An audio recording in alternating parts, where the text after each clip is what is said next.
Live, the one and only Local 10 News starts right now. And I'm Christy Kruger in the newsroom. With help for injured veterans, a therapy often used to treat scuba divers at the bends is now being used to help battle-scarred veterans as well.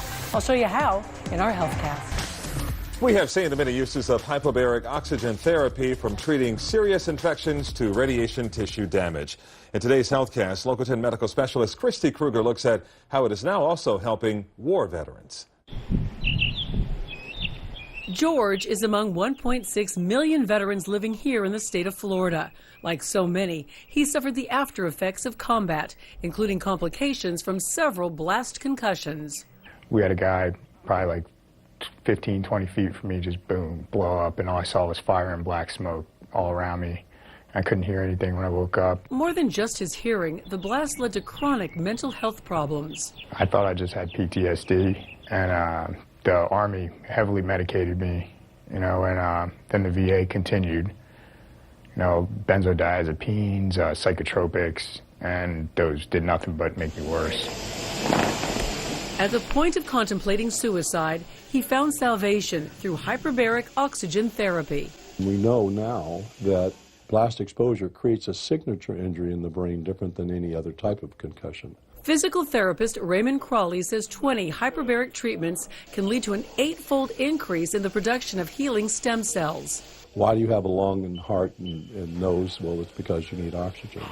And when we put oxygen under pressure, the trick is that when you do that, it pushes the oxygen into the plasma of the water of your blood. And that's how we save diabetic wounds that used to cause amputations. Amid data showing that 22 soldiers every day are killing themselves, Cralle is pushing hard to have hyperbaric oxygen therapy covered for veterans with blast concussions. It was the best treatment. It was the only treatment that I've had that actually I've seen positive results out of. And hyperbaric oxygen therapy is generally considered a safe procedure and complications are rare, but a doctor's prescription is necessary prior to being able to get this kind of treatment. With your HealthCast, very encouraging stuff. I'm Christy Kruger.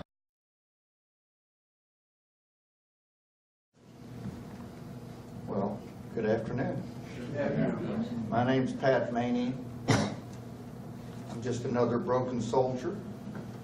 And I want to thank the Navy League for sponsoring this event. This is a huge step forward for those of us who have experienced traumatic brain injury. I was a general, a reserve general who was mobilized and deployed to Afghanistan. I was there for 17 months. I got blown up, as they said. My bell was rung on August 21st, 2005. I spent almost the next 20 months at Walter Reed Army Medical Center. Under the Army regulations, you can only be broken for a year, and then they kick you out.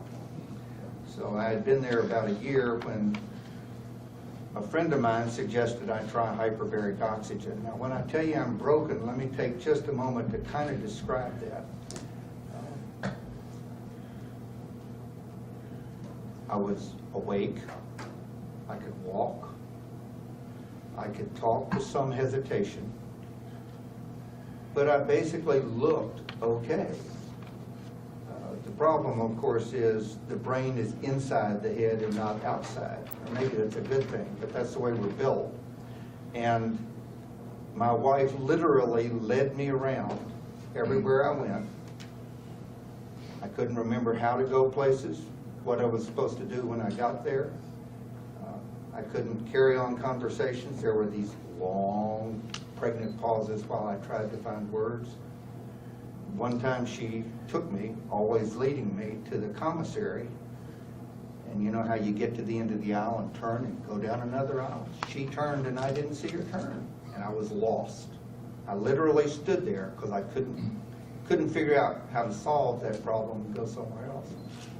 One time I was at the Bethesda Naval Hospital gas station, pulled up, got out of the car, opened the gas cap, put the nozzle in, and had no idea how to pump gas from a self-service pump. I was in uniform, so you can imagine the surprise of the lady on the other side of the pump when I asked her how to turn on the gas pump. But that's what a brain injury does. You can look all right. You can kind of function. You can walk and talk, maybe. But you're not there. And hyperbaric oxygen has totally turned that around for me. A doctor friend suggested that I receive treatment at George Washington Medical Center here in Washington. And, you know, what Admiral Fanning didn't say is in civilian life, I have a job as a judge. I'm an elected judge. And I knew that I was not only losing my Army career, but I was going to lose my civilian career because I couldn't function. So hyperbaric allowed me to go back to work. And I kind of, because of my personal experience, I saw and was able to recognize litigants and defendants who came before me who had traumatic brain injury. And I started looking into our jail population. Over 10% of the county jail in the county where I live are veterans.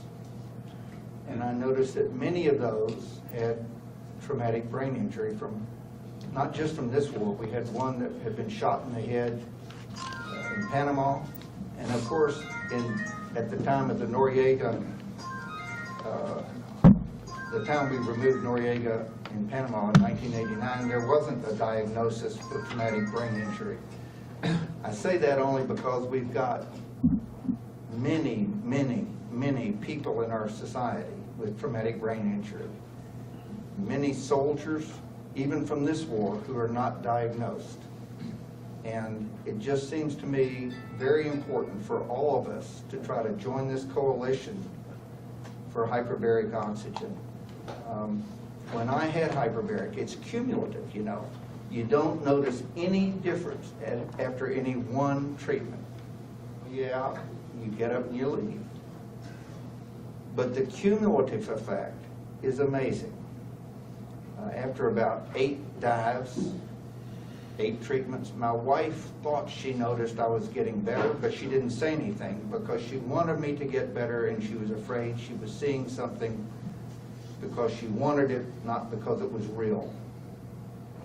After about 12 dives, I started thinking I was getting better, but I didn't say anything because I didn't want to raise my wife's hope.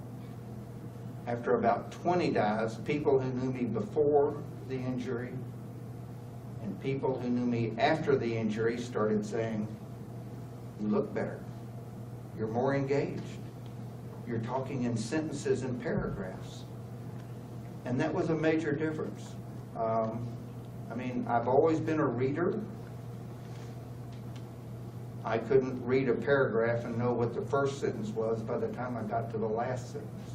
I couldn't balance a checkbook. I could write a check, but I had no idea what the numbers were, how to do simple subtraction. I couldn't concentrate long enough to watch a television show, so I would channel surf all the time. Drove my wife crazy. I couldn't sleep, so I was up at 2 or 3 in the morning. That also drove my wife crazy.